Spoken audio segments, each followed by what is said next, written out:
Bonjour à tous, je suis Olivia Lorangeois, la directrice du Philanthrolab, et au nom de mon équipe, que je remercie vivement pour l'organisation de cette rencontre, j'ai le plaisir de vous souhaiter la bienvenue au Philanthrolab. Alors pour celles et ceux qui découvrent ce matin ce lieu assez incroyable, et pour vous le présenter en quelques mots, le Philanthrolab est le premier lieu dédié à l'essor de la philanthropie. Ici, nous avons une triple mission, celle de réunir les acteurs engagés en faveur de l'intérêt général, que sont les associations, les fondations, les fonds de dotation. Nous avons pour cela dans les étages des espaces de travail qui leur sont réservés. La seconde mission que nous portons, c'est celle d'accompagner ces structures à but non lucratif pour les aider à s'outiller, à se professionnaliser et donc à décupler leurs actions et leur impact. Pour cela, nous organisons tout au long de l'année des rencontres, des conférences comme celle-là, des masterclass, des permanences conseils et nous portons des programmes de formation comme l'accélérateur ou l'incubateur. Et j'ouvre une petite parenthèse pour informer celles et ceux qui le souhaiteraient que nous allons lancer l'appel à candidature pour sélectionner la 5e promotion de l'incubateur la semaine prochaine. Je ferme cette parenthèse et j'en viens à la 3e mission du Philanthrolab qui est celle de célébrer la philanthropie et donc de faire rayonner de nombreuses causes et de mettre en lumière celles et ceux qui s'engagent. Donc vous l'avez compris, au Philanthrolab, nous sommes convaincus de la valeur essentielle qu'ont les associations pour notre société. Nous sommes tout à la fois persuadés que les mécènes, au travers de leurs engagements, au travers de leur financement, ont un rôle crucial pour donner aux associations les moyens à la hauteur de leurs ambitions. Et pourtant, force est de constater que nous nous faisons l'écho régulièrement au Philanthrolab d'un constat porté par de nombreux porteurs de projets associatifs selon lequel l'obtention de financement lié à couvrir les frais de fonctionnement, c'est-à-dire donc les frais de structure, de collecte, de gestion, demeure un obstacle majeur et qui limite leur capacité d'action et donc leur impact. Et parce qu'au Philanthrolab, nous avons à cœur de favoriser le dialogue entre les mécènes et les porteurs de projets associatifs, nous avons souhaité confier à un groupe d'étudiants de Sciences Po le soin de réaliser une enquête de terrain auprès de ces acteurs. Alors c'est un sujet important qu'on prend avec sérieux et à la fois humilité. Les étudiants n'étant pas des experts de longue date du sujet, ils ont pu s'appuyer sur l'écosystème du Philanthrolab et nous remercions toutes celles et ceux qui se sont engagés dans cette enquête pour pouvoir dresser un état des lieux et proposer des pistes de réflexion et d'action pour répondre à cette problématique. Je le disais, un grand merci à celles et ceux qui ont répondu aux questionnaires, aux entretiens, qui ont donné de leur temps. C'était très précieux. Merci également, bien sûr, à Sciences Po, cher Pierre, pour ce partenariat de grande qualité. Merci aux étudiants pour leur travail, Chloé, Coralie, Corentin, Nazim et Isabella, qui ont fait preuve d'un grand professionnalisme, qui se sont engagés, et il faut le dire, c'est un travail qui a été fait sur la base du volontariat et en parallèle de leur cursus. Un grand merci également à Sandrine Nazos qui est la responsable des programmes et des partenariats du Philanthrolab qui a accompagné les étudiants avec un savant mélange de bienveillance et d'exigence. Et merci évidemment à nos intervenants qui vont réagir aux propositions qui vont être faites. Merci enfin aux mécènes d'honneur du Philanthrolab, la compagnie de Phalsbourg et la Société Générale qui, par leur soutien, et notamment parce qu'ils soutiennent nos frais de fonctionnement, nous permettent d'organiser des rencontres comme celle-là. Je m'apprête à passer la parole à Pierre Catelain, le directeur de la vie associative, le directeur de la vie étudiante de Sciences Po, excusez-moi, et je vous souhaite une très bonne matinée.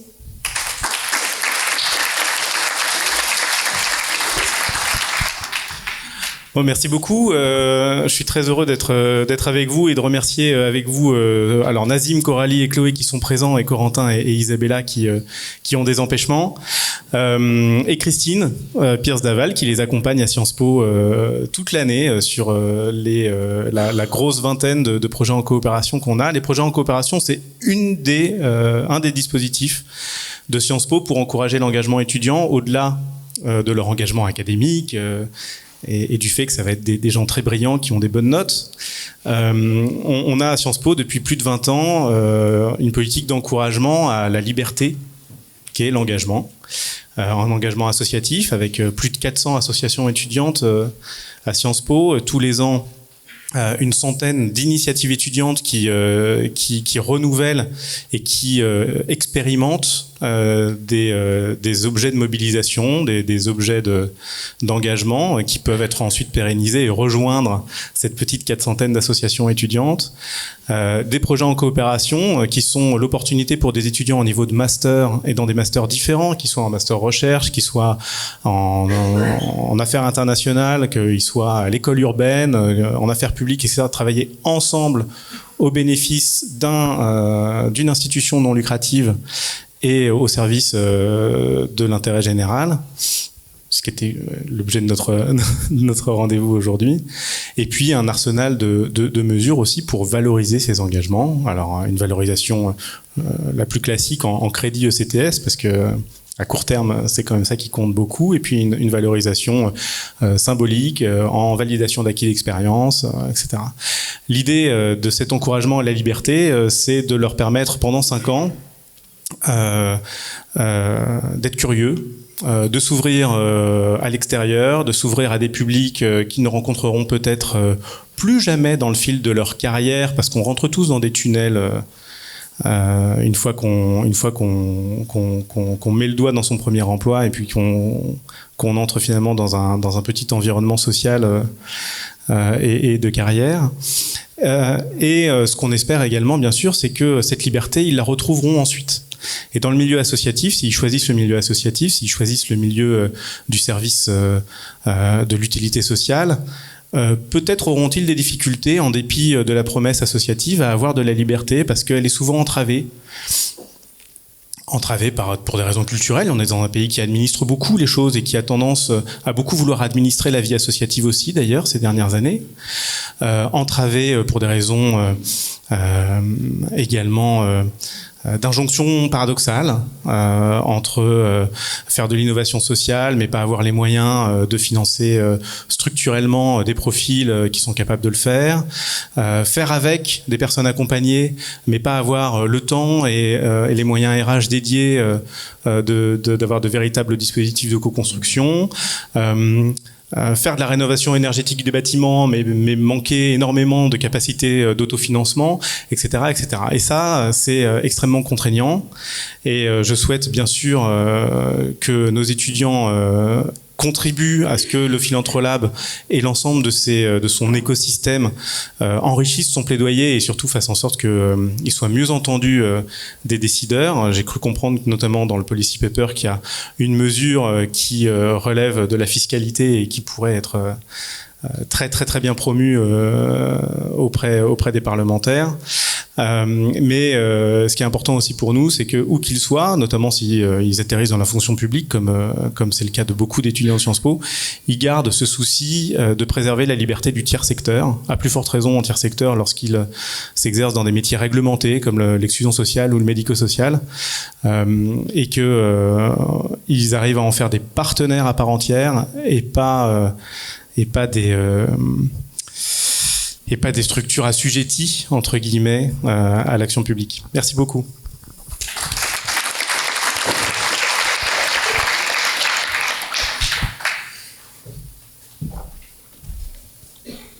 Bonjour à tous, j'espère que vous m'entendez bien. Donc, nous avons, l'objet de ce projet en coopération a été très très bien présenté. Il s'agit des questions de frais de fonctionnement et de comment est-ce qu'elles sont allouées par nos mécènes aux associations. Et cette question-là est un peu une sorte d'éléphant dans la pièce parce que elle est connue de tous et c'est vrai qu'il y a encore aujourd'hui beaucoup de blocages sur comment parvenir à résoudre des problématiques qui sont liées à ce sujet-là. Nous avons donc décidé avec les étudiants avec mes camarades, de mener une sorte d'enquête afin de démêler tous les fils et tous les enjeux qui y étaient liés. Et cette enquête s'est étalée sur 3 mois, de janvier à mars, après un premier temps de lecture un peu de la production académique sur le sujet des frais de fonctionnement.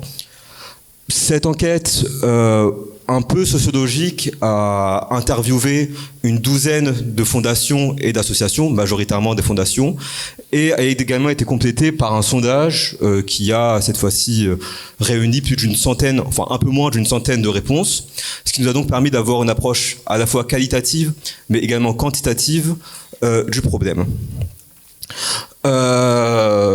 Comme vous pouvez le voir, 75% des réponses étaient portées par des projets associatifs, principalement à l'aide du sondage, tandis que 25% étaient portés par des mécènes. Alors, on n'a pas vraiment une prétention à l'exhaustivité ni à la globalité à travers ce projet-là, en raison de biais un peu philanthropables que l'on a eu à travers cette enquête, notamment en interviewant beaucoup d'associations et de fondations qui étaient membres de l'écosystème, et également à travers la communication qui était surtout faite par le Philanthro-Lab. Mais on pense néanmoins que ça peut offrir une sorte d'échantillon qui permet de mieux comprendre des enjeux liés à la question des frais de fonctionnement. Ce que l'on a réussi à tirer, enfin tous les fils qui sont un peu sortis de cette enquête-là, sont tout d'abord qu'il y a une définition diverse et duale des frais de fonctionnement en fonction des associations et des fondations. Alors, il apparaît que pour les associations, les frais de fonctionnement se résument comme ce qu'on peut appeler des coûts généraux ou des frais de structure, qui est, selon moi et selon nous, un terme qui permet de mieux comprendre ce qui se cache derrière cette expression-là. Il s'agit des frais réguliers, quotidiens et indispensables qui permettent le fonctionnement à la fois administratif et tout simplement productif des associations. Tandis que pour les fondations, la définition est plus générale, mais également certainement un peu moins précise, donc, parce qu'ils comprennent ça comme étant des frais qui permettent d'attirer des profits en proposant de nouveaux salaires, et également des frais qui sont liés au développement un peu dans une sorte de logique entrepreneuriale. Un des autres points qui est apparu après notre enquête, c'est tout simplement le ratio, la question du ratio. Ce ratio étant quel pourcentage des frais de fonctionnement sont alloués au sein des associations de ces frais de fonctionnement. Alors, pour les mécènes, ils jugent qu'un bon ratio se situe entre 15 et 30%, là où les associations disent qu'il devrait s'agir de plus de 30% des frais, enfin, des fonds qui sont alloués aux associations qui sont attribués aux frais de fonctionnement. Et évidemment, après, il n'y a pas de norme, mais ça peut très bien varier de 5 à 95%. Et on voit là déjà une sorte de dialogue qui est quelque peu compliqué entre les associations et les fondations qui ne parviennent pas à se mettre au point sur un sujet qui est aussi essentiel que les frais de fonctionnement. Et c'est pour cette raison-là qu'on a décidé, qu'on a proposé 5 ou 4 ou 3 plutôt. À la base, c'était 5, on a décidé de réduire à 3.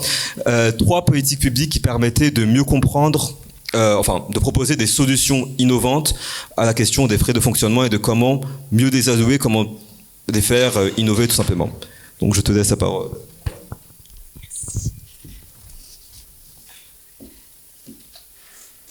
Alors merci Nazim, merci à tous d'être là. Donc à la suite de ces constats, comme a mentionné Nazim plus tôt, nous avons travaillé sur l'élaboration de 3 politiques publiques que vous pouvez voir ici à l'écran. Donc notre première politique publique est née du constat qu'il existe des obstacles bureaucratiques liés aux demandes de financement qui vont entraver l'action des associations. Actuellement, le processus de demande de subvention auprès de l'État est complexe, chronophage et décourage de nombreux acteurs de la société civile de rechercher un soutien financier pour leurs projets. Par ailleurs, la constitution aussi des dossiers de demande de financement auprès des mécènes sont souvent assez lourde et chaque mécène ayant généralement aussi des attentes différentes, ça complexifie toutes ces demandes de financement.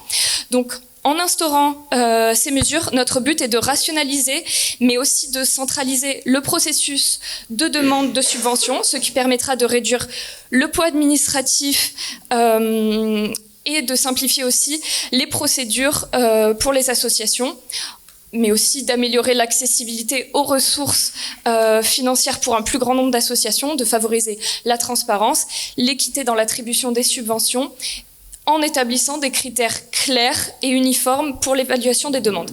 Donc, pour concrétiser cette idée, nous proposons la création d'une plateforme numérique unique et gratuite qui sera mise en place pour faciliter les demandes de financement des associations en offrant des instructions claires, mais aussi des formulaires standardisés, des sessions de formation annuelles pour les responsables d'associations et les mécènes seraient organisées pour les informer de tout ce processus. Il faudrait aussi, dans le cadre de l'élaboration de cette politique publique, une coordination interministérielle pour garantir l'efficacité, donc en impliquant par exemple le ministère chargé de la vie associative et le ministère des Finances. La publication aussi de toutes ces données en open data sur tout ce qui est les financements disponibles, mais aussi les critères d'éligibilité favoriserait la transparence et la collaboration.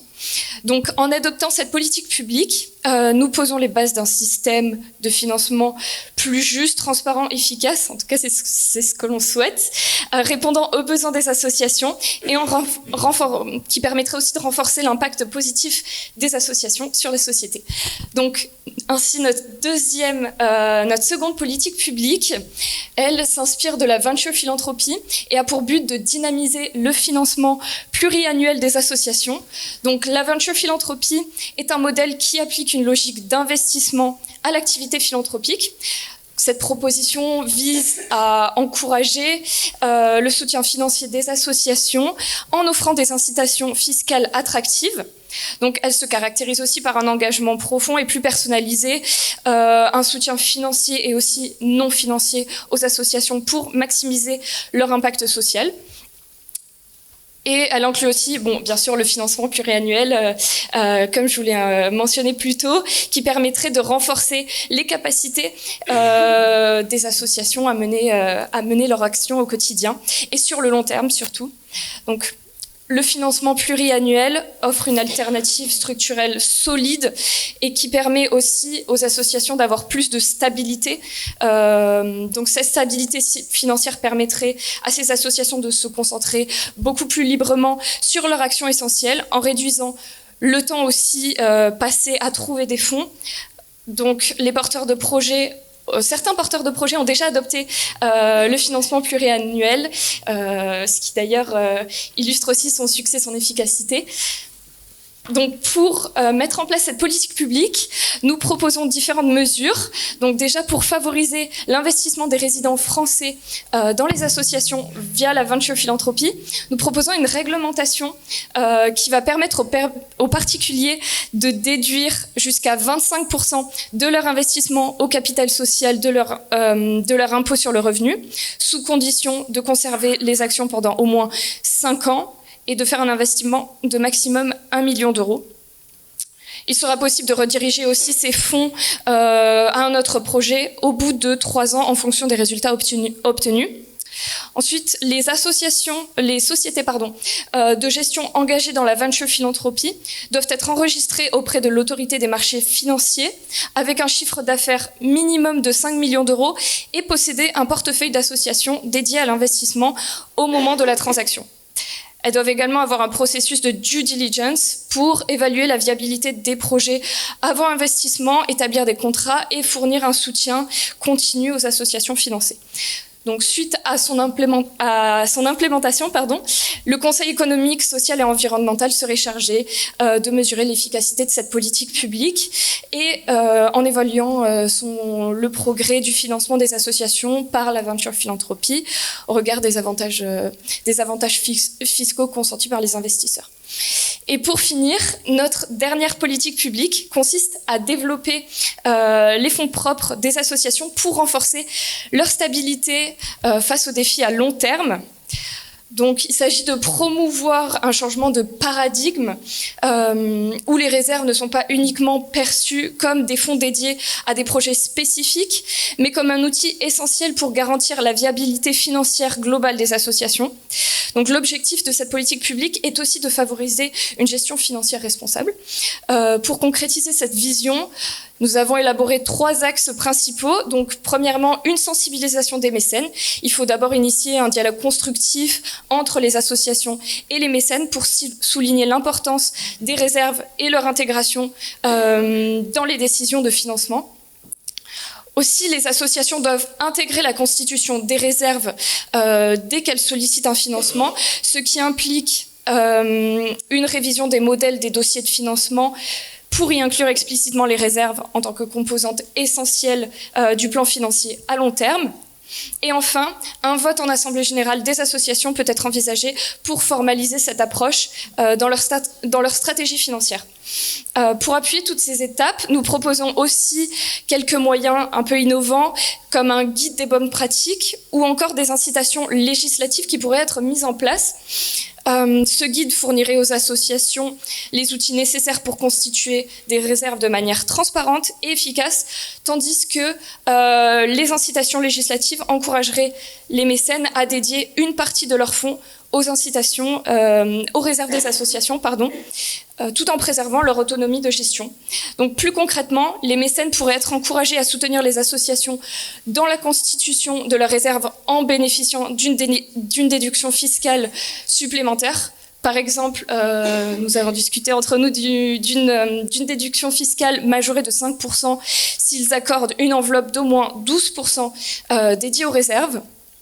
Donc, les associations pourraient aussi bénéficier d'une exonération fiscale sur les intérêts générés par les réserves, ce qui leur permettrait de générer des revenus supplémentaires aussi pour soutenir leur activité à long terme. Donc, pour conclure sur ces politiques publiques, notre objectif à travers l'élaboration de ces 3 politiques publiques, c'est vraiment de créer un environnement plus propice au renouvellement du financement des associations pour leur permettre aussi d'assurer leur contribution continue au développement social et économique à long terme. Sur ce, je vais laisser place aux membres de la table ronde. Merci.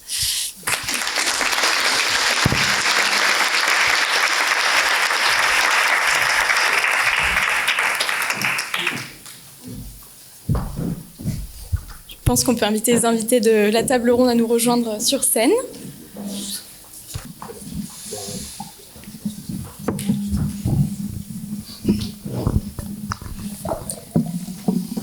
Donc on se réjouit de ce temps d'échange aujourd'hui avec vous, avec Sarah, Vanessa, Joseph, Simon et Joachim.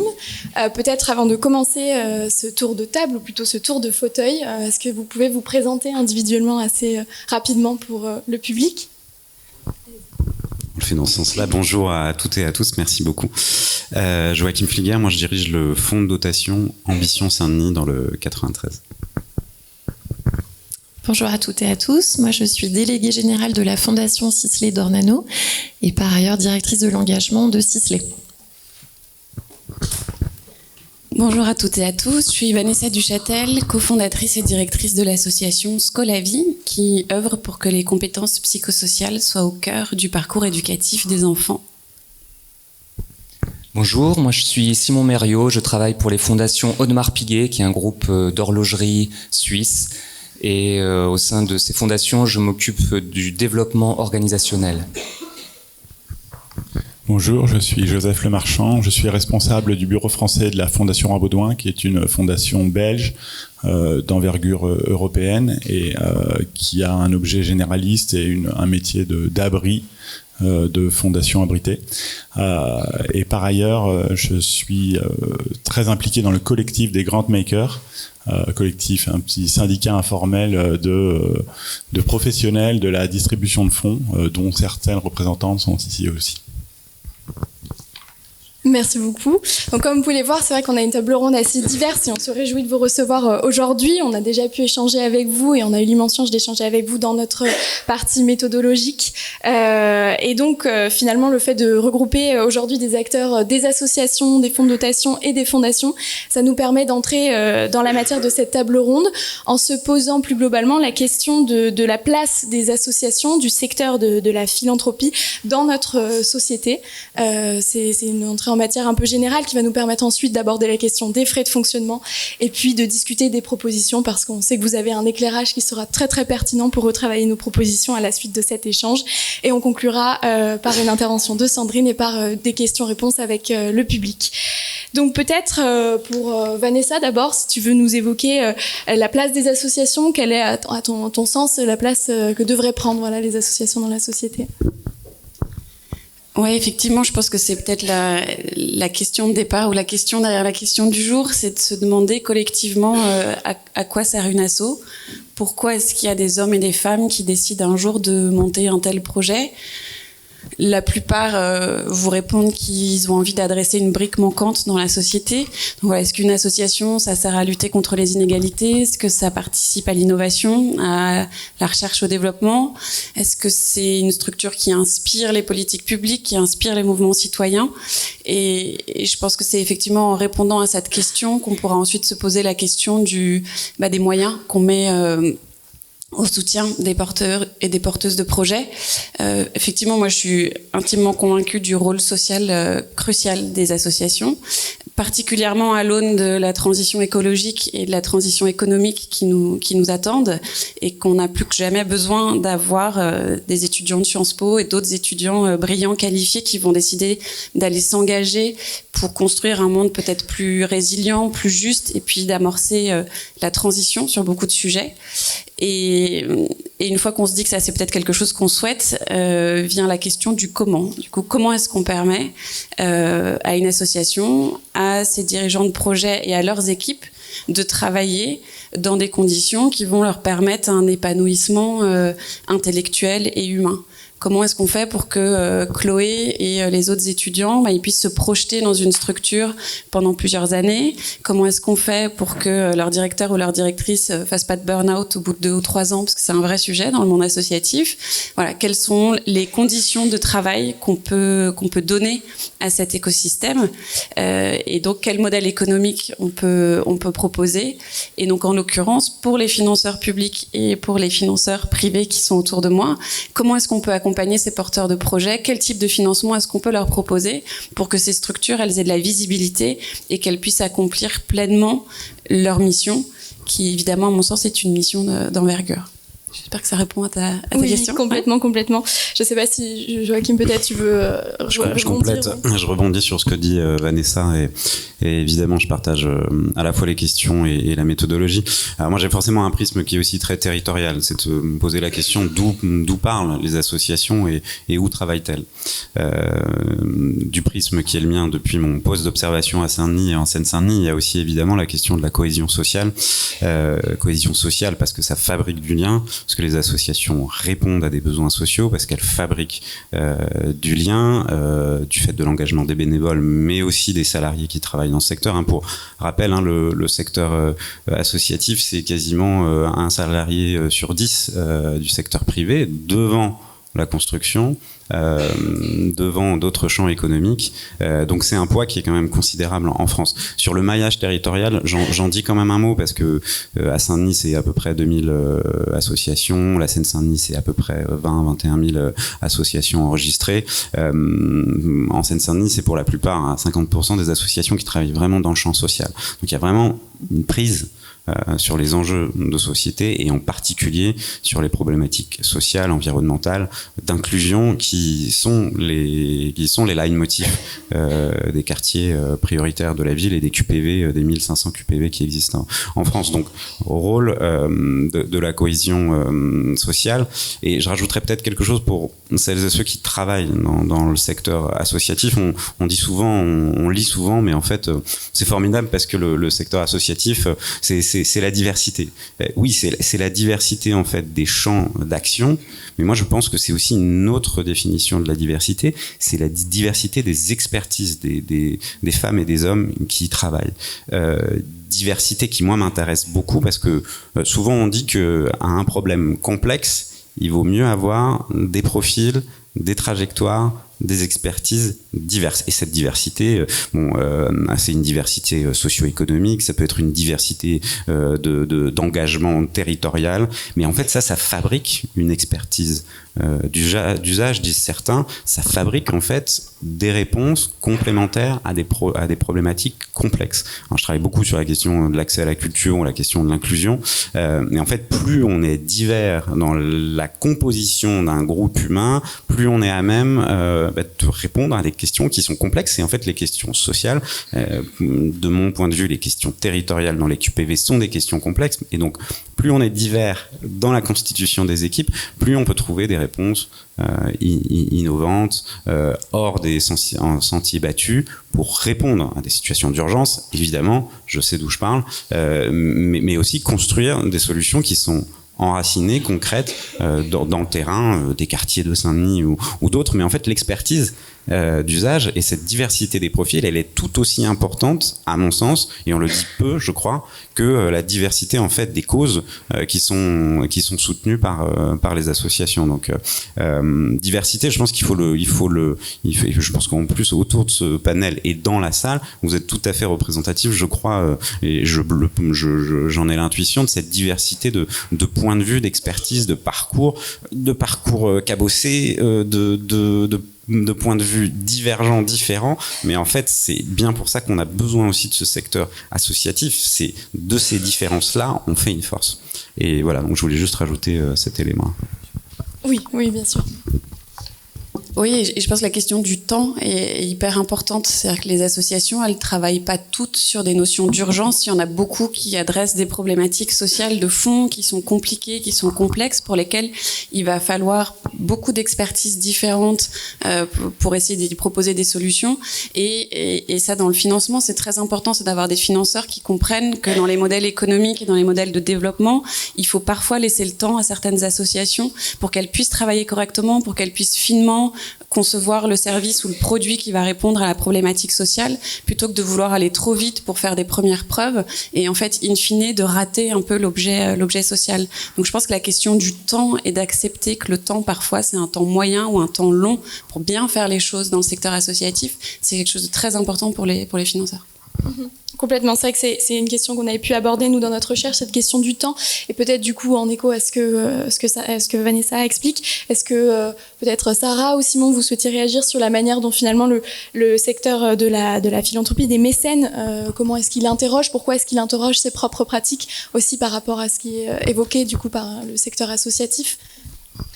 Alors déjà, merci à Sciences Po et au Philanthrolab d'aborder ce sujet extrêmement important. Il y a eu l'expression éléphant dans la pièce, complètement.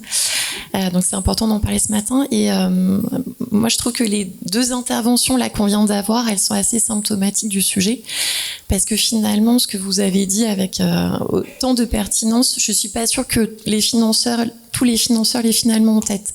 Les enjeux que vous avez, cette idée de se rencontrer pour se comprendre, en fait. Pour moi, la philanthropie, c'est soutenir des projets, bien évidemment, mais au-delà de ça, c'est quand même se rencontrer, faire se rencontrer des personnes qui, en dehors de ça, peut-être se seraient jamais rencontrées, et puis essayer de dialoguer, tu as employé ce mot, se comprendre. Je pense que l'enjeu, vraiment, il est là. Et en faisant ça, en posant la question ainsi, il me semble déjà qu'on est sur le bon chemin. Quelque chose d'ailleurs, quand on a préparé cette intervention, qu'on a identifié comme tous work in progress, c'est-à-dire quand même une réflexion de plus en plus des mécènes sur leur manière d'agir. Et à mon avis, c'est absolument clé, c'est-à-dire que l'idée de financer un projet d'intérêt général et puis d'avoir complètement fait le job, à mon avis, c'est plus suffisant aujourd'hui. Il y a l'idée de faire, mais surtout de bien faire. Et ça nécessite quand même de s'interroger sur ces pratiques, en dialoguant aussi avec d'autres financeurs pour pouvoir se challenger et puis voir comment d'autres qui sont peut-être plus avancés dans le processus ont pu mettre en place des pratiques qui peuvent être vraiment particulièrement pertinentes. Et donc on voit quand même dans le secteur des évolutions qui se profilent. Tu citais notamment des projets qui sont sur le long terme. On a parlé d'engagement pluriannuel, donc ça quand même on voit que ça se développe de plus en plus. L'idée malgré tout d'être quand même de plus en plus attentif à ce soutien des frais de fonctionnement, de s'associer à d'autres mécènes, d'accepter aussi l'échec. Je parlais de rencontres, un projet c'est pas forcément un long fleuve tranquille, voilà, il y a des hauts, des bas, des aléas qu'il faut aussi pouvoir accepter en tant que financeur, puis être aidant quand ça se présente pour pouvoir accompagner la structure justement à passer la bosse avec elle. Mais ça nécessite d'être dans un rapport sincère, de dialogue franc entre les différentes parties prenantes. Complètement. Et peut-être, oui. Oui, merci beaucoup. Peut-être pour compléter un peu, on a évoqué l'idée que les associations et les bailleurs se parlaient peu ou pas assez ou se comprenaient mal. Et moi, j'en suis convaincu et je pense qu'il y a une responsabilité partagée des deux côtés. C'est aux bailleurs d'aller discuter, d'aller susciter la discussion, de se rapprocher des porteurs de projets pour essayer de les comprendre, d'écouter la réalité de leur quotidien. Mais c'est aussi à vous, enfin je dis vous parce que je pense que vous êtes la majorité des représentants aujourd'hui de cette salle, c'est aussi à vous d'essayer d'aller au contact des bailleurs et de ne pas avoir peur, ou en tout cas de surmonter vos réticences à aborder ces questions-là avec les bailleurs. Alors il y a tout type de bailleurs, hein, on n'est qu'un tout petit échantillon des bailleurs, enfin quand je dis bailleurs, des financeurs de manière générale.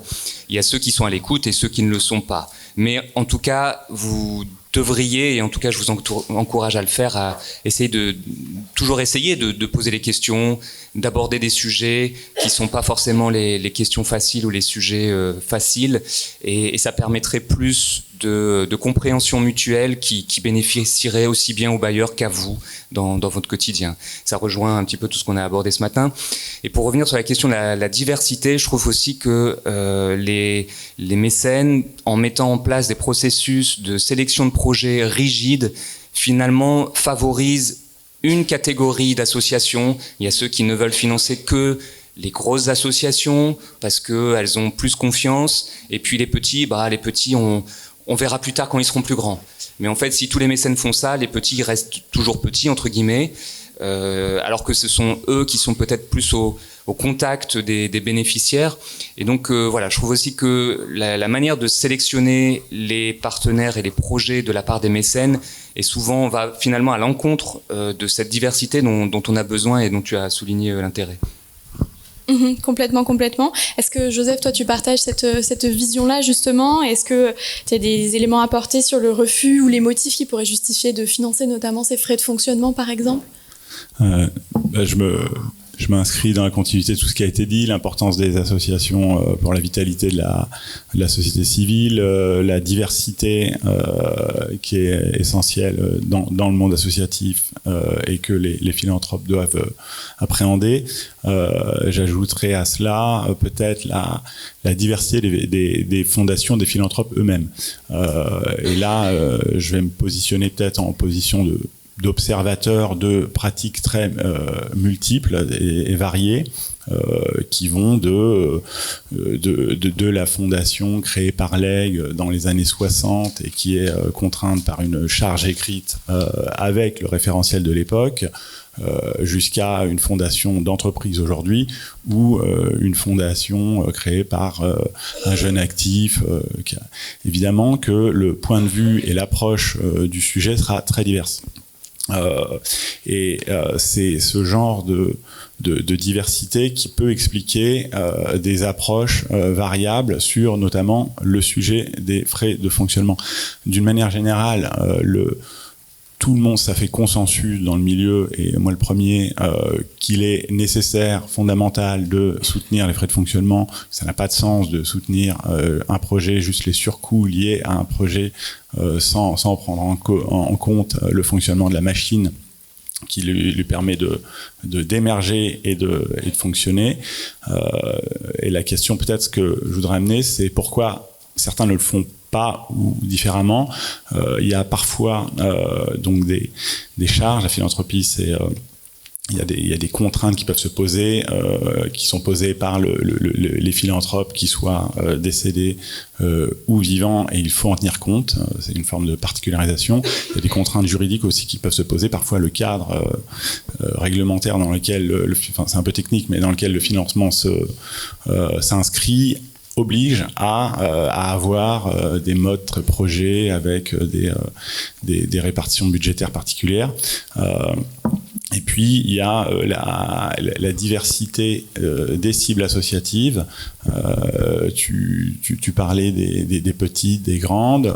On peut aussi ajouter à ça les associations qui sont un peu en délégation de service public versus celles qui sont un peu indépendante en fait. Et là, suivant ces cas de figure, la question des frais de fonctionnement se posera plus ou moins différemment. Une structure qui est financée, dont le cœur de métier est déjà financé, la philanthropie va venir, certains philanthropes en tout cas vont considérer que la philanthropie va venir en supplément pour le permettre de faire plus. Mais peut-être au-delà de tout cela, je me pose un peu la question de l'acception des frais de fonctionnement. Vous en avez parlé là dans l'introduction. C'est quand même une logique un peu comptable qui repose beaucoup sur le compte d'emploi des ressources et les associations faisant appel à la générosité. Enfin, à ma connaissance, c'est le seul. C'est la seule normalisation de ces frais. Et dans le fond, c'est des codes-parts, des arbitrages qui peuvent être un peu manipulés. Donc, personnellement, je les prends avec pas mal de recul quand on voit comment ça se passe dans le détail. Et la question est-elle, faut-il vraiment dissocier frais de fonctionnement du reste des frais? Est-ce que cette distinction a un sens?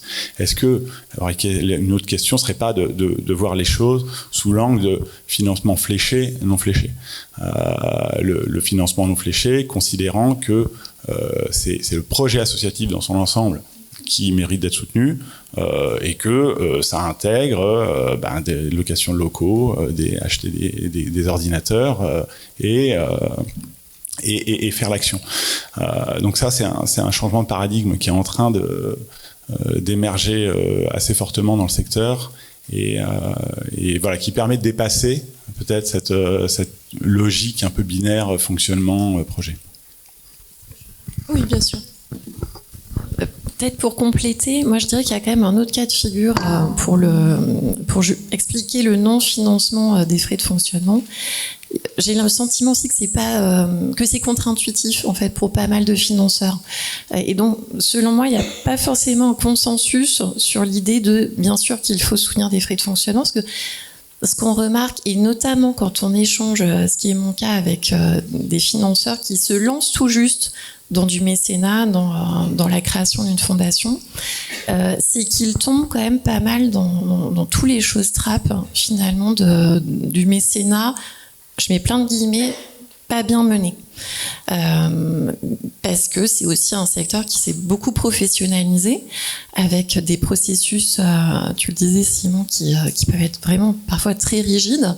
Et donc moi ce que j'observe, c'est que sans être malveillant, mais quand même le premier réflexe, ça va être justement de soutenir un projet précis, de mettre en place un appel à projet très personnel, et donc qui va à l'encontre de la proposition des étudiants de Sciences Po, justement d'avoir quelque chose de plus formaté pour correspondre à d'autres appels à projets, d'être dans du reporting parfois pour des montants pas très élevés qui va être très chronophage pour les porteurs de projets, de vouloir absolument associer ses collaborateurs aux projets soutenus, quitte à prendre beaucoup de temps aux acteurs de terrain. Et j'ai l'impression que tous ces réflexes-là, justement, sont des réflexes quand on n'a pas beaucoup fait de mécénat jusque-là, et quand on pense finalement bien faire en mettant en place tout ça. Donc je pense qu'il y a quand même cette troisième catégorie de financeurs qui pensent vraiment bien faire. Et donc je rejoins ce que tu disais, Simon, c'est-à-dire que c'est aussi très important que du côté des acteurs de terrain, les langues se délient et que vous acculturiez aussi les financeurs sur ces bonnes pratiques-là, que vous fassiez entendre votre voix. Et là aussi, j'ai quand même l'impression que les choses évoluent quand j'échange avec des associations. Mais voilà, c'est quand même un dialogue pour que tous ensemble, on puisse avancer dans le bon sens. J'aimerais juste rajouter, je vais faire un parallèle, mais qui me semble quand même important, parce que autour de la table manque un acteur. C'était la définition même de ce débat-là, mais sur les financements publics, moi je travaille beaucoup avec les collectivités territoriales, Saint-Denis, Plaine Commune ou la Seine-Saint-Denis, mais en fait on peut aussi noter, je parle pas des financements d'État ou des agences de l'État, mais on peut noter aussi, il y a une tendance générale qui recoupe certains des points que tu viens d'aborder, à la fois cette espèce de tension qu'il peut y avoir entre la commande publique, donc vraiment l'idée de pouvoir répondre à un projet spécifique décidé par la collectivité ou l'État, d'avec un soutien en subvention à la totalité en fait des frais d'une association. Et là, moi je vois que c'est une tension qu'on peut vraiment voir à l'œuvre.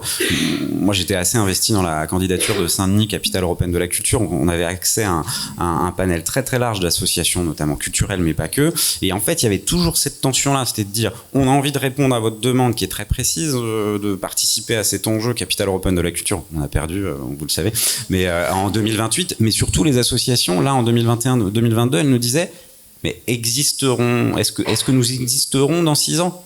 Donc, est-ce que les subventions à nos structures seront assurées pour les années qui viennent ? Et là, bon, c'est une problématique que vous connaissez, mais moi, souvent, on vient aussi me dire, mais Joachim, est-ce que tu peux nous aider à comprendre quels sont les attendus exacts sur tel ou tel territoire de la part des collectivités pour qu'on puisse répondre à bon escient pour obtenir telle ou telle subvention ou aide publique. Donc, je trouve que c'est pas exactement ce que tu disais, mais je trouve qu'il y a quand même aussi cette tendance-là, avec cette tension forte entre la structure et le rôle, finalement, de cette expertise et de ce rôle social dont parlait Vanessa au tout début, qui a en fait sa méthodologie et son impact, qui connaît le terrain mieux que nous, ou mieux peut-être parfois que les collectivités publiques, et d'avec en fait de pouvoir piloter une action publique par des commandes publiques aux associations. Donc je trouve que c'est peut-être très important de le dire. Oui, merci. Je pense que c'est hyper important. Et il y a peut-être un mot-clé qui me vient en tête en t'écoutant, Joachim, c'est la souplesse, quoi. Il faut trouver comment les financeurs publics et les financeurs privés peuvent donner de la souplesse d'action et de réflexion aux porteurs de projets associatifs. Parce que si je caricature un peu, on se retrouve avec des rigidités des deux côtés. Du point de vue public, effectivement, on a des rigidités parce que souvent les appels à projets, les AMI, les appels à manifestation d'intérêt sont un peu plus souples, mais grosso modo, il faut répondre à un besoin précis. Donc, c'est-à-dire qu'on cadre notre projet, on va contraindre les financements, les recrutements, on va staffer une partie de son équipe, on va, dans la roadmap, prévoir une partie du produit, du service, etc. Donc, ça contraint toute une partie. Et si ça correspond pas à 100% à notre roadmap, ça a des enjeux importants. Et après, on a de la rigidité du point de vue privé, plutôt rapport à ce qu'on est en train d'évoquer, évidemment, ce matin, sur les frais de fonctionnement. Donc, comment est-ce que les financeurs publics et les financeurs privés. Les financeurs privés ont, à mon sens, un levier d'action peut-être plus rapide que les financeurs publics dans les années qui viennent pour aider les associations à trouver cette souplesse. Et l'autre mot auquel je pensais, c'était la confiance quand je t'écoutais. Moi, je me suis posé la question, parfois en levant des fonds à la création de Scolavi, de me demander, mais tiens, est-ce que ces gens-là, en fait, nous font vraiment confiance ? Parce que quand on voyait qu'il fallait financer, alors ce que moi j'ai refusé, je ne prends que des financements pluriannuels non fléchés, mais sur les financements de projets un peu plus spécifiques, comme si ça pouvait peut-être rassurer certains philanthropes de se dire, bon bah ça, il se passe vraiment quelque chose, alors que sur le transverse, on sait moins. Donc comment est-ce qu'on crée une relation de confiance entre les porteurs de projets et les philanthropes pour créer une relation de travail qui sera plus productive et qui donnera des meilleurs moyens de travail aux équipes. Ce sont effectivement des pistes de réflexion qu'on a pu évoquer, nous, dans notre travail, qui a aussi donné lieu à un research paper. Et c'est peut-être l'occasion de rebondir justement sur les propositions qu'on avait par rapport à toutes les remarques que vous avez faites, notamment sur cette dernière question de la confiance. Est-ce que, par exemple, la question du développement de la réserve au sens de dons perdus, entre guillemets, alloués aux structures et non d'investissement, est-ce que c'est une question qui pourrait, enfin une solution qui pourrait être aujourd'hui pertinentes. Est-ce que, par exemple, avec votre éclairage aussi européen, notamment Joseph, Simon, est-ce qu'il y a derrière une solution qui vous semble pertinente Alors, pour moi, la question des réserves est centrale et je milite fortement quand je suis en discussion avec les associations pour qu'elles se posent la question elles-mêmes de l'opportunité de créer des réserves, qu'elles se posent la question de est-ce que leur règlement interne, leur processus, leur gouvernance permet ça, et sinon, moi, on est prêt à les accompagner dans cette réflexion pour qu'elles puissent mettre en place des réserves. Alors, j'ai entendu dire aussi que certains bailleurs publics refusaient de financer les associations qui avaient trop de réserves. Donc, voilà, on est quand même, dans une contradiction, parce que moi, c'est un peu comme une famille. C'est normal que une famille constitue de l'épargne pour faire face à des événements non attendus. Et je pense que pour une association, c'est exactement la même chose. Et sachant très bien que vous travaillez dans des contextes très fluctuants et qu'il peut vous arriver tous les jours des problèmes que vous n'aviez pas imaginés et qu'il faut avoir la capacité financière de pouvoir y faire face. Donc personnellement, moi je travaille pour un bailleur qui est plutôt favorable à ce que au moins les associations puissent se poser la question de comment constituer des réserves en interne et puis de pouvoir utiliser une partie des financements non restreints, non affectés pour abonder ces réserves. Donc ça peut être puisé justement dans les frais de fonctionnement, s'ils sont suffisants évidemment, mais encore une fois, je pense que c'est quelque chose qui est un petit peu de votre responsabilité à discuter avec les bailleurs, de dire en fait nous, nos frais de fonctionnement, ils se constituent de tel poste, qui est essentiel pour nous de financer,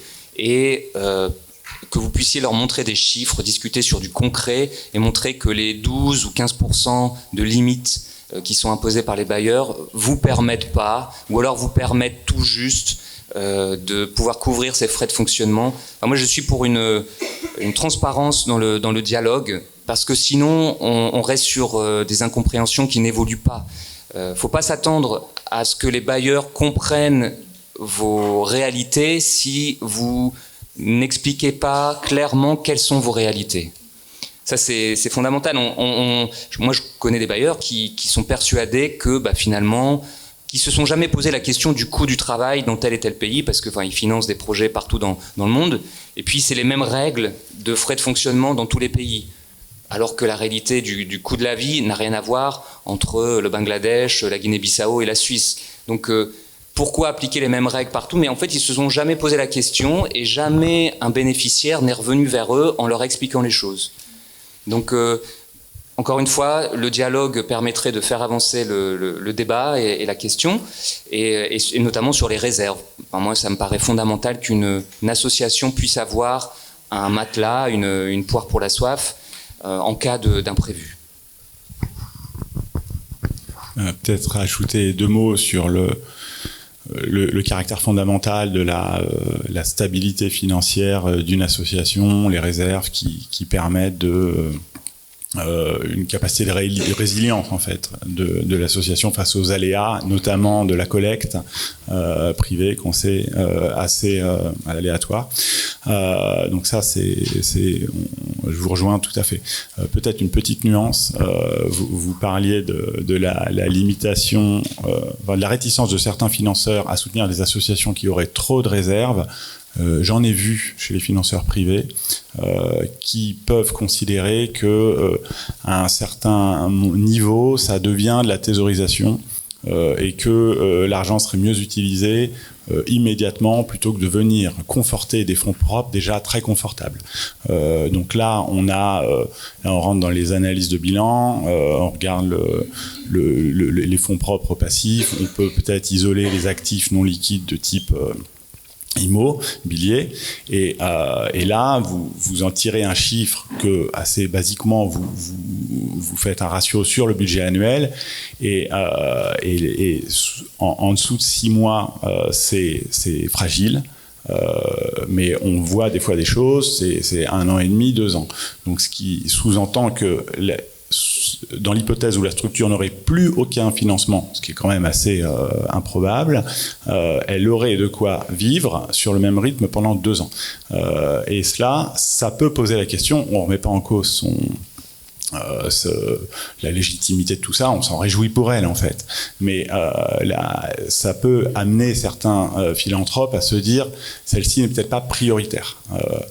Donc c'est une petite remarque sur les fonds propres. Complètement. Et peut-être, Vanessa ou Joachim, ce serait intéressant de vous entendre sur cette question en écho à ce que Joseph explique. Est-ce que c'est une question que vous arrivez à aborder facilement avec les financeurs? Est-ce que la question des frais de fonctionnement se discute aussi? Et éventuellement, plus directement, cette question des réserves, est-ce qu'elles sont... De plus en plus, je dirais, et de plus en plus parce que j'ose de plus en plus aussi. Au début, moi c'était la première fois que je montais une structure il y a 5 ans, donc j'ai découvert l'écosystème philanthropique et je pense que j'ai pris beaucoup de choses pour acquises en fait au début et assez rapidement je me suis rendu compte qu'on avait une place à prendre. Donc ça rejoint ce que vous dites tous, c'est-à-dire que les porteuses et porteurs de projets qu'on est, il faut qu'on ose en fait en parler. De même qu'on a osé monter un projet, qu'on n'a pas eu peur de monter un projet, il faut pas qu'on ait peur de parler d'argent. Et quand on est autour de la table pour demander telle somme sur 1 an, 2 ans, 3 ans, qu'on explique pourquoi et qu'on explique ce dont on a besoin. Et je parlais de la confiance, en fait faites-vous confiance. En face, ils ont des choses à vous apporter, mais vous avez aussi des choses à apporter. Donc expliquez-leur pourquoi vous avez besoin de tel montant, pourquoi c'est important pour vous, que ce soit sur 2 ans, sur 3 ans. Comment vous avez-vous vu votre budget? De quoi est-ce que vous avez besoin? Vous avez une vraie expertise à apporter sur le sujet aussi. Parce qu'au final, l'écosystème philanthropique, il se professionnalise beaucoup ces dernières années, mais il est pas encore très mature. Il y a beaucoup de changements. Donc, vous avez vraiment un rôle à jouer sur cette partie-là. Donc, ne restons pas dans des relations scolaires ou descendantes, mais en fait, c'est une relation où vous êtes face à un potentiel partenaire et vous avez vraiment toute légitimité à lui dire ce dont vous avez besoin. C'est très juste, d'autant plus qu'il faut quand même avoir en tête que la personne avec laquelle vous allez échanger elle-même est un messager vis-à-vis de décideurs, d'autres personnes. Donc il faut qu'elle ait toutes les cartes en main pour pouvoir derrière, alors au besoin avec vous, mais quand même assez souvent les décisions se prennent sans vous, porter justement vos enjeux, vos problématiques et vos besoins. Dans la continuité de ce que vous disiez toutes les deux, et il y a quand même moi une question qui se pose souvent dans mon travail au quotidien à Saint-Denis, c'est où sont les espaces de dialogue possibles? Avec qui est-ce qu'on peut dialoguer? Moi je suis le fonds de dotation Ambition Saint-Denis, il est redistributeur, mais en fait souvent il m'arrive aussi de faire de l'accompagnement, même du conseil à certaines associations qui se disent mais en fait moi j'ai pas forcément, on parle aussi d'associations évidemment qui sont de taille réduite voire très modeste, des bénévoles pas de salariés, nous on aide des épiceries sociales et solidaires qui fonctionnent avec des budgets compris entre 10 et 20 000 euros à l'année pour servir une centaine de familles en épicerie sociale et solidaire, en alimentation sociale et solidaire.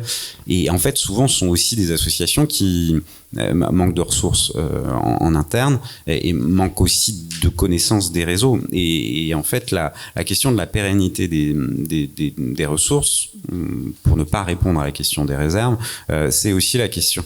Je le dis, c'est aussi la question de la diversification des ressources pour ces acteurs-là, qui font face souvent à des situations budgétaires extrêmement fragiles et où il manque, à mon sens, d'un point de vue territorial, il manque parfois des espaces de dialogue pour pouvoir poser ces questions. Je crois que c'est pas aisé pour une association composée uniquement de bénévoles, dont le boulot c'est d'abord d'essayer de servir leurs bénéficiaires directement, d'aller trouver les justes endroits. Est-ce que le Philantrolab est identifié? Est-ce que les réseaux des acteurs économiques ou du mécénat à Saint-Denis et à Pleine Commune, je fais mon autocritique, sont vraiment identifiés? Où est-ce qu'on a le droit d'aller poser ces questions-là? Et ça, c'est pas toujours d'une évidence absolue, surtout quand on parle de territoires qui sont défavorisés. Oui, et face à ces difficultés de dialogue et face aussi, que ce soit pour les plus petites structures jusqu'aux plus grosses structures, est-ce que, pour revenir sur une deuxième proposition qu'on avait, on gagne aussi à développer par exemple un questionnaire, un guichet unique qui permettrait de centraliser les demandes, et le point de vue là-dessus des associations, est-ce qu'il va être différent de celui des mécènes qui auraient l'envie, le besoin finalement de flécher leur financement, et puis qui ont, comme Simon a pu l'évoquer, tendance à prioriser un secteur d'association, par exemple. Est-ce que c'est une proposition qui vous paraîtrait pertinente ? Alors, en tout cas, c'est une proposition qui rejoint là aussi une tendance. Je pense notamment à notre fondation. Nous, on est sous égide de la Fondation de France. Et sur un sujet qui nous tient à cœur, qui est celui de la santé mentale, il y a cette volonté de pouvoir davantage organiser les choses, que ce soit du côté des porteurs de projets, mais aussi du côté des financeurs abrités à la Fondation de France, qui pourraient être intéressés à monter à bord de ces projets identifiés. Ça serait génial si on y arrivait. Après, je ne sais pas si un guichet unique n'est pas quand même une utopie. Peut-être qu'on y arrivera à un moment donné, mais à court terme, ça me semble un peu ambitieux parce que voilà, les enjeux sont très divers. Mais après, il y a des acteurs très installés, type la Fondation du Roi Baudouin, Fondation de France, etc. Peut-être qu'on peut arriver à resserrer les choses au fur et à mesure. En tout cas, moi, j'y verrais aussi un autre intérêt, justement, pour reprendre l'exemple de notre fondation, et sur le sujet de la santé mentale, c'est que ça nous permettrait d'identifier aussi des acteurs qu'on n'a pas identifiés, qui sont justement très engagés sur des thématiques qui nous importent. Donc, ça serait aussi un intérêt du côté des financeurs de pouvoir peut-être mieux screener les acteurs de l'intérêt général. Moi, avant le guichet unique, je pense qu'il y a des solutions assez simples en fait qui peuvent exister. Nous, on a pas mal de nos financeurs qui ont leur propre grille de lecture. Enfin, en l'occurrence, ils ont chacun leur grille de lecture. Et il y en a certains, pour nous faire gagner du temps, ils l'ont. Mais en fait, ils nous demandent, ils viennent piocher dans ce qu'on a, ils remplissent leur grille. Et si besoin, on a un call de 30 minutes tous les 3 à 6 mois pour finir de compléter. Et j'ai plusieurs financeurs qui font ça maintenant. Donc, j'ai l'impression aussi qu'il y a un dialogue qui se fait entre vous qui facilite ça. Et donc, en fait, j'ai certains de mes financeurs qui sont les plus gros et qui ont besoin de plus d'infos. Et au final, ça va beaucoup plus vite qu'avec d'autres financeurs pour lesquels il faut essayer de se tordre pour rentrer dans les cases. Et donc ça, en fait, je trouve que c'est une pratique qui est très simple et qui fonctionne assez bien parce qu'au final, vous avez quand même souvent besoin des mêmes KPI, pas toujours dit de la même manière, mais le nombre de bénéficiaires, le budget, la participation au changement systémique s'il y en a, le plaidoyer. Mais parfois, les angles d'attaque sont un peu différents et au final, ça va beaucoup plus vite comme ça. Donc ça, c'est pour moi un truc très pratique qui peut être mis en place vraiment hyper facilement. Et l'autre point auquel tu me faisais penser, c'était du coup en faisant ça, nous, ça nous dégage du temps. Il faut avoir en tête évidemment que les porteurs de projets associatifs, ils passent leur temps à lever des fonds. Une asso, on passe son temps à lever des fonds. Donc plus on nous aide à ce que cette pratique, elle soit pertinente et efficiente, mieux on fera notre travail. Et donc notamment si on n'est pas en train de jouer à Tetris constamment entre différents projets et plans de financement, on va mieux se concentrer sur notre produit, sur notre action. Et puis ça libère aussi du temps justement pour générer de la valeur sur le financement de l'écosystème. Moi, je préfère organiser 2 comités financeurs par an avec 12 financeurs qui vont pouvoir se parler entre eux, se poser des questions, s'organiser un café avant, après. Je trouve que c'est plus pertinent plutôt que d'essayer de rentrer dans la ligne 28, 42 et 34 d'un fichier Excel où je pense que ma valeur ajoutée sera bien moindre, quoi. Voilà. Un petit retour, comment cette proposition me paraît pouvoir être reçue par le secteur philanthropique. Un des moteurs de la philanthropie, c'est la particularisation du projet. Donc c'est vraiment un projet propre. On peut le déplorer, mais c'est tout de même comme ça. Et c'est une forme d'autonomie de gestion.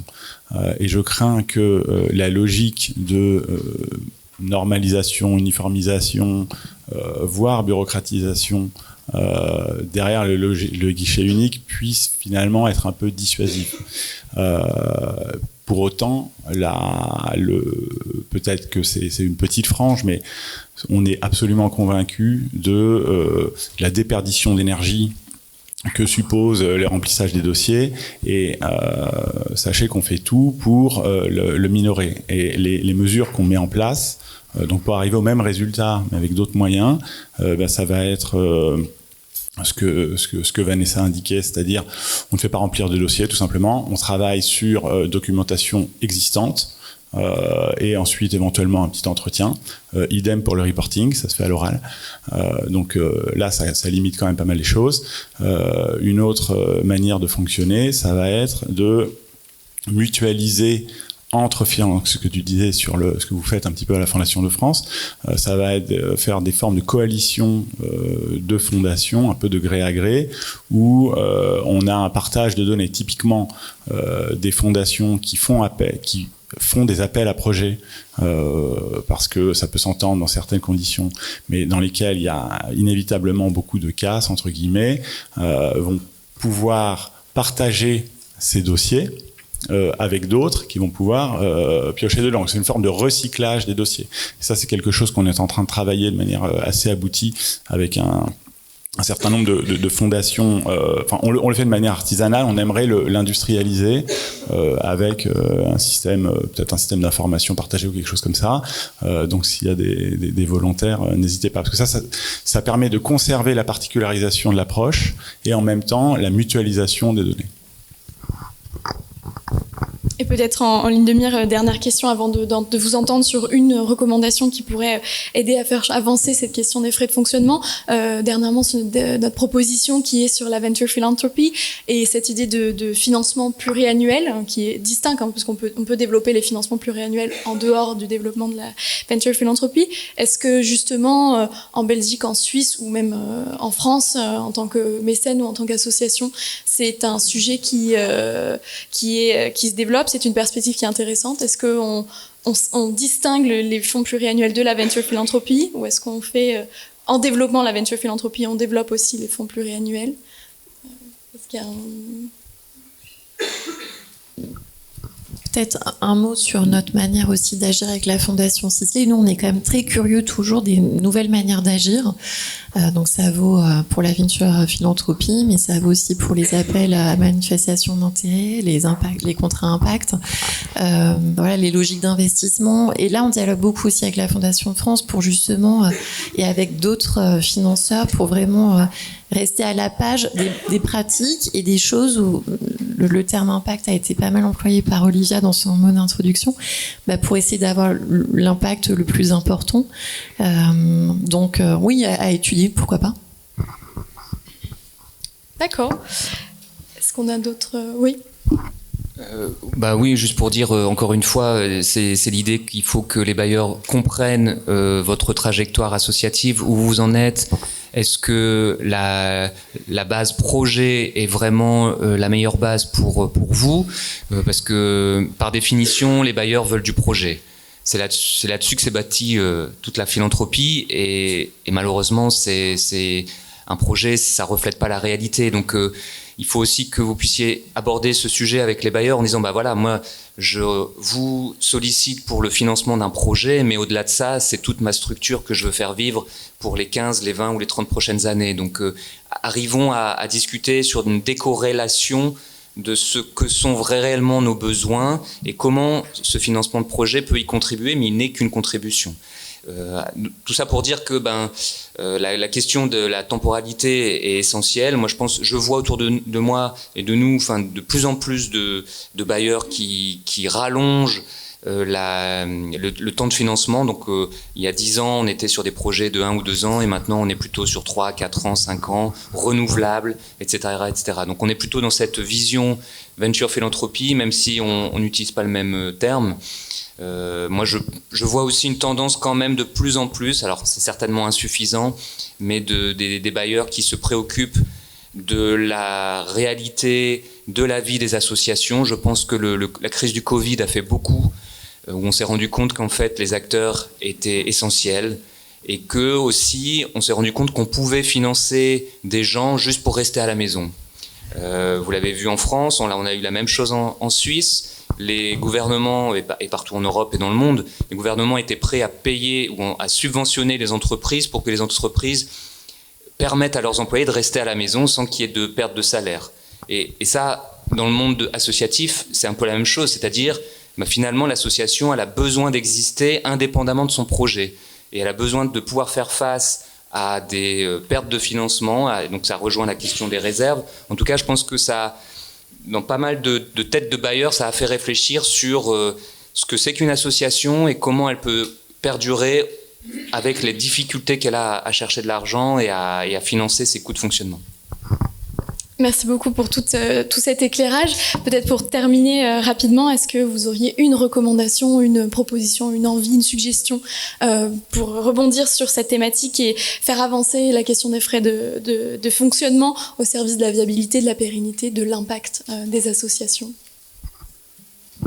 Je commence par moi, comme ça vous avez le temps de réfléchir. Non, on avait les questions avant. Non, juste parce que c'est mon obsession, parce que j'ai un prisme territorial, parce que je trouve que l'information circule souvent très mal auprès des structures associatives qui sont les plus fragiles. Moi, je militerais volontiers que dans la plupart des communes ou dans les communautés de communes, il puisse y avoir un lieu où on puisse se rencontrer à manière tripartite. En gros, les collectivités territoriales ou l'État, les mécènes qui sont engagés territorialement et les porteurs de projets. Un lieu, c'est un rêve, hein, mais un lieu où on puisse vraiment poser des questions, ce qu'on disait tout à l'heure, échanger sur des bonnes pratiques et en fait se dire qu'au fondement de tout, si on touche l'intérêt général, on sera d'autant plus fort si on le fait ensemble. Collectivité, le public pour le dire comme ça, les porteurs de projets, donc ceux qui ont cette expertise d'usage, cet engagement social profond, et puis le secteur du mécénat et de la philanthropie. Dans le secteur du mécénat, mais aussi toutes les politiques RSE des entreprises qui bien souvent, moi je le vois d'un point de vue territorial, se disent mais comment est-ce que je peux agir aussi dans mon écosystème immédiat sur mon territoire. Donc une seule idée, c'est créer un lieu, une marque, un endroit où on puisse se retrouver tous les mois, tous les 2 mois entre les différentes parties prenantes. Je souscris complètement à ton idée. Et moi aussi, mon ambition, justement, enfin mon obsession, bon lapsus, c'est justement les rencontres. Dans les histoires qu'on est en train de se raconter, là, il y a quand même une envie de faire de part et d'autre. Et donc c'est en échangeant, grâce à des événements comme celui-ci, grâce au travail de ces étudiants qui vont porter la bonne parole également dans leur entourage. Et le directeur de Sciences Po qui a parlé tout à l'heure le disait très bien, ça va vous accompagner aussi toute votre vie, dans toute votre carrière professionnelle, vous allez pouvoir amener ça aussi à d'autres qui seraient moins acculturés au sujet. C'est grâce à toutes ces occasions-là qu'on pourra avancer et j'ai même envie de dire cornériser ceux qui font pas bien. Je pense qu'à un moment donné, c'est aussi en voyant toutes ces bonnes pratiques, aussi ce qui se pratique à l'étranger. On n'en a peut-être pas suffisamment parlé, mais dernièrement, là, j'avais quelqu'un qui me rapportait qu'aux États-Unis, dans un appel à projet, quand un porteur de projet met des frais de fonctionnement de moins de 20% et même parfois plus, il y a vraiment l'idée de mais comment est-ce qu'il va faire pour faire son projet? C'est juste pas possible, on va pas le soutenir. Donc c'est quand même une manière, un paradigme qui est complètement différent de celui qu'on a en France. Donc ce partage de bonnes pratiques, de visions différentes va faire, je pense que sûrement pas assez vite, mais que petit à petit la stratégie des petits pas, on va y arriver et que celles et ceux qui ne sont pas encore engagés dans cette réflexion-là et dans des bonnes pratiques se sentiront un peu mis en défaut. Eh bien, moi, je m'adresserai aux co-porteuses et co-porteurs de projets et j'aurais envie de vous dire, osez parler d'argent. De même que vous avez envie de changer le monde en ayant créé votre asso, et ben en fait vous allez pouvoir participer à changer la manière dont cet écosystème est financé. Donc je rencontre beaucoup de porteuses et de porteurs de projets qui mettent un peu la levée de fonds de côté par rapport au reste de leur projet pour des raisons bien légitimes parce que c'est pas leur spécialité, souvent c'est pas ce qui les anime, c'est le fond de la chose. Mais j'aurais envie de vous dire, tant qu'en tout cas il n'y a pas quelqu'un à vos côtés pour le faire, intégrer la levée de fonds comme partie prenante de votre combat et pour faire bouger les lignes. Parce que je crois profondément que c'est en faisant bouger les lignes du financement de notre écosystème qu'on arrivera à accomplir les missions, la mission collective en fait qu'on partage tous et toutes ensemble. Et vraiment, j'ai envie de vous dire, je pense que vous êtes légitime pour parler de ce sujet-là avec les structures que vous rencontrez pour vous financer. Donc revenons à l'impact, revenez à la racine de ce pourquoi vous faites votre projet. Vous êtes légitime pour faire votre projet, vous connaissez les bons KPI pour votre projet, et à partir de là, allez les défendre et demandez le financement qui va avec. Et je pense que vous serez surpris du dialogue qui pourra opérer. Et je souhaite de l'argent qui abondera pour vos structures. Je reviens là-dessus de manière un peu obsessionnelle, mais la question du dialogue me paraît essentielle. Et encore une fois, oser parler d'argent, oser interroger les potentiels bailleurs sur leur mode de prise de décision. Les bailleurs mettent des règles parce que c'est comme ça, c'est un peu son métier de bailleur, ça s'est toujours fait comme ça et vous le soulignez, un nouveau bailleur qui va arriver, la première chose qu'il va faire, il va mettre des règles, un peu comme font tous les bailleurs parce qu'ils pensent que c'est indispensable alors qu'en fait ça ne l'est pas forcément. Et lui, dans sa manière de sélectionner les projets, il ne va pas forcément prendre une décision sur les règles qu'il a lui-même mis en place. Simplement, la question des frais de fonctionnement, c'est très significatif. Et les bailleurs peuvent dire, voilà, maximum, on accepte 20% de frais de fonctionnement. Bon, ok. Mais est-ce que ça veut dire qu'on va favoriser un projet qui mettra que 3% de frais de fonctionnement versus celui qui mettra 20%? La plupart du temps, les bailleurs ne regardent même pas les frais de fonctionnement dans les prises de décision. Donc ça, si vous ne le savez pas à l'avance, si vous ne le discutez pas, vous allez proposer un projet à 3% en vous disant j'ai plus de chances de passer, et puis après, une fois que vous serez financé, vous vous rendrez compte qu'en fait ça ne vous permet pas suffisamment de payer vos coûts de fonctionnement. Puis si vous l'aviez su, vous auriez fait à 20%. Donc en fait, il y a plein de règles comme ça qui existent, mais qui ne sont pas la réalité de prise de décision des bailleurs. Donc essayez de discuter avec ces bailleurs, tournez-vous vers les bailleurs en priorité, n'excluez personne, j'ai envie de dire, allez taper à toutes les portes et essayez de rassembler une grande diversité de bailleurs. Mais en tout cas, il y a des bailleurs qui ont du staff, qui est payé pour faire ce travail d'interface avec vous et utiliser ce staff, entre guillemets, n'ayez pas peur, ce staff est là pour ça. Moi, personnellement, j'en fais partie et mon boulot, c'est d'interagir avec des porteurs de projets. Donc voilà, il y a toutes les configurations possibles, mais essayez de favoriser ce dialogue, je pense que c'est vraiment utile. À titre de conclusion, moi je présenterai deux concepts. Le premier, c'est un concept qui est très en vogue dans le monde anglo-saxon et qui perce vraiment en France, qui est vraiment intéressant. C'est un peu le pendant de la venture philanthropie, qui se restreint pas à des structures en changement d'échelle, mais elle peut être appliquée à toutes les structures. C'est ce qu'on appelle la philanthropie basée sur la confiance, ou trust-based philanthropy. Si vous voulez regarder, il y a un site internet qui porte ce nom-là, qui en parle très bien, et qui finalement, c'est une approche très responsable de la philanthropie dans lequel vous allez retrouver énormément de choses qu'on s'est dites, le dialogue, le reporter la charge sur le financeur, ils appellent ça do the homework, le financement non fléché, pluriannuel, tout ça. Donc ça c'est très intéressant et ça monte assez fort. Pour les fondations qui seraient pas prêtes à cela pour différentes raisons et qui restent un peu en mode projet, avec les limites qu'on peut lui connaître, il y a une autre approche là qui est un peu plus de ma création, donc c'est moins abouti, mais que j'appelle les projets de fonctionnement. Donc ça ressemble à un oxymore, mais en fait c'est l'idée de présenter des chantiers associatifs qui vont venir renforcer l'organisation, son fonctionnement. Donc le bailleur se retrouve face à un projet, donc il est content, il y a un début, il y a une fin, il y a un objectif, il y a une timeline et tout.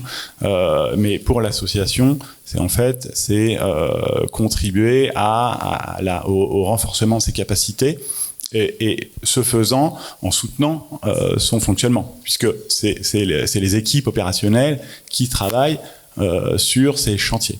Donc ça, c'est une manière un petit peu de combiner les deux, qui fonctionne assez bien, à la condition, et dans les deux cas d'ailleurs, j'y reviens, d'une relation sincère, profonde, de compréhension mutuelle.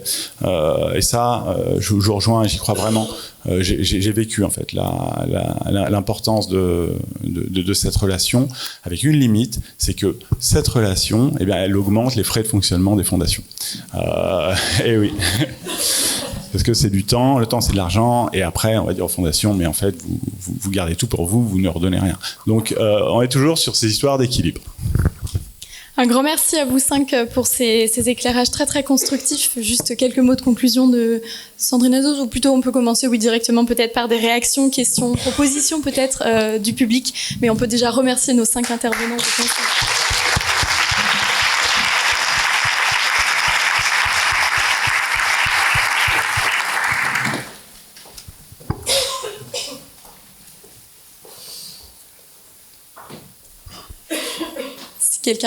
Quelqu'un qui veut se lancer au fond.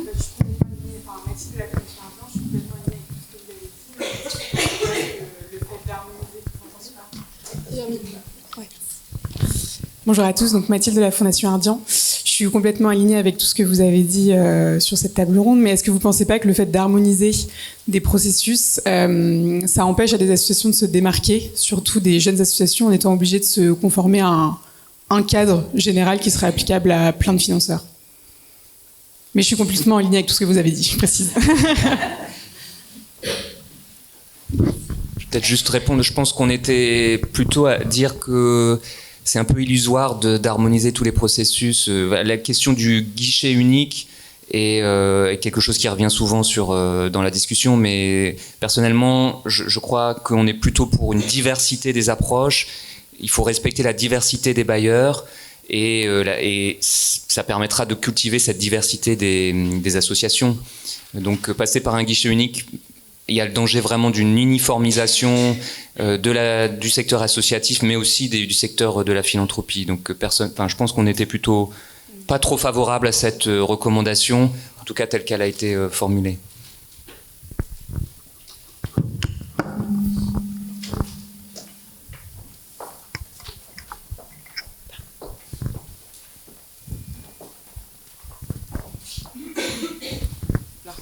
Bonjour à tous, merci beaucoup pour cette rencontre matinale, donc elle a été super inspirante. Merci le Philantrolab. Moi je suis Mariam Sissoko, je suis la présidente d'une tête de réseau d'une association qui s'appelle Puissance de Femmes. Je suis incubée cette année au Philantro et donc moi la mission que je porte depuis que j'ai été créée, c'est de rendre visible toutes ces actrices de terrain qui sont engagées dans les territoires fragiles que j'ai pas entendu ce matin. Donc ce sont vraiment des femmes qui sont engagées, qui ont beaucoup d'impact, mais qui peinent à se professionnaliser, à s'émanciper économiquement. Et donc moi ma mission c'est d'être ici, d'écouter vos témoignages et de voir comment les acteurs associatifs, comment la philanthropie aujourd'hui peut mieux accompagner ces structures, enfin nos structures qui on va dire qui ont besoin de financement pour créer des premiers postes, parce que c'est vraiment le premier besoin que j'ai identifié à travers toutes ces structures, et on est plus de 200 en fait de dirigeants d'associations dans le réseau Puissance de Femmes. Donc c'est ma question. Je veux bien tenter d'apporter une réponse. Alors là, pour le coup, le guichet unique fait tout son sens. La difficulté pour nous, c'est de localiser, de sourcer, comme on dit dans le petit jargon, des associations locales dont on sait toute l'importance pour les territoires, pour les femmes qui s'engagent et compagnie, mais qui sont peu visibles, qui viennent pas forcément proactivement à nous, et donc comment les identifier si on n'est pas... Joachim saurait le faire parce que il est très territorialisé, mais quand on est plus macro comme d'autres, c'est plus compliqué. D'où l'importance d'avoir des têtes de réseau comme vous êtes, qui nous permettent d'avoir un interlocuteur qui lui-même connaît son réseau et va nous référer ou va répercuter les financements vers les structures. Ça c'est très important qu'il y ait un intermédiaire de confiance sur lequel les financeurs peut-être plus éloignés peuvent s'appuyer pour accéder aux structures plus difficilement repérables. Ça me fait penser à une chose, parce qu'on a pas mal parlé ce matin de ce que les porteuses et les porteurs de projets pouvaient faire pour que les lignes bougent. Et du point de vue financeur, on parlait des dossiers, du guichet unique et tout. Et c'est vrai que nous, on sent beaucoup la différence. Il y a des dossiers qui nous permettent de très bien raconter ce qu'on fait et d'autres, on se sent complètement engoncé et on a l'impression qu'on peut pas exprimer notre valeur. Et je pense que ça, c'est aussi vraiment un angle d'attaque et d'interrogation qui est pertinent pour des acteurs comme vous. C'est de vous dire comment est-ce que je repère les acteurs et les actrices qui sont sur le terrain. Donc il y a la question du dossier qu'on peut proposer et après il y a la question où sont-ils, quoi, comment sont-ils visibles, comment est-ce qu'on se rencontre. Ça rejoint ce que tu disais, Joachim, mais je pense qu'on assez vite dans le quotidien et au final assez vite dans nos interactions financeurs porteurs de projets, on s'embarque vite dans le quotidien, les frais de fonctionnement, le dossier, mais que régulièrement on pense à reprendre de la hauteur et à se redire quel est le but qui nous anime individuellement et collectivement quand on est financeur et quand on est porteur de projet? C'est de faire bouger les lignes. Ok, bah alors moi en tant que financeur, comment est-ce que je peux faire? Comment est-ce que j'impacte les projets qui vont être décidés par ma structure, la gouvernance, pour qu'on aille chercher les acteurs? De quoi est-ce qu'ils ont besoin? Et nous, porteurs de projets, eh bien de savoir toujours ramener à cette question de l'impact, des KPI qu'on va pouvoir présenter et d'exprimer ce dont on a besoin. Et voilà, ça me faisait penser à ça et je pense qu'il y a vraiment un travail d'amélioration collective à faire aussi là-dessus, dans notre manière de travailler, pour qu'on passe pas à côté des pépites qui sont sur le terrain et qui ont besoin qu'on les aide à avoir un travail plus pérenne.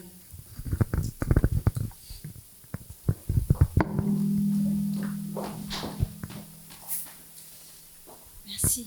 Bonjour, merci beaucoup pour cette matinée, c'était très intéressant. Donc Dunia Anache, fondatrice de l'association Abajad. Nous, on accélère l'employabilité des personnes réfugiées par des formations et de l'accompagnement par la suite. Je reviens sur la question de la réserve. En théorie, c'est très joli, mais comment mettre en place ça de manière très pratico-pratique? Parce que ce qu'on nous demande, enfin ce que nous demandent les financeurs, c'est de tout dépenser en fait. On est sur des financements annuels. J'entends qu'il y a des financements pluriannuels, je ne les trouve pas malheureusement, il y en a très très peu. Donc déjà, comment les trouver, ces financements pluriannuels, comment les négocier et comment vraiment sensibiliser à cette question de réserve, parce qu'on nous demande de ne pas avoir de réserve. Voilà.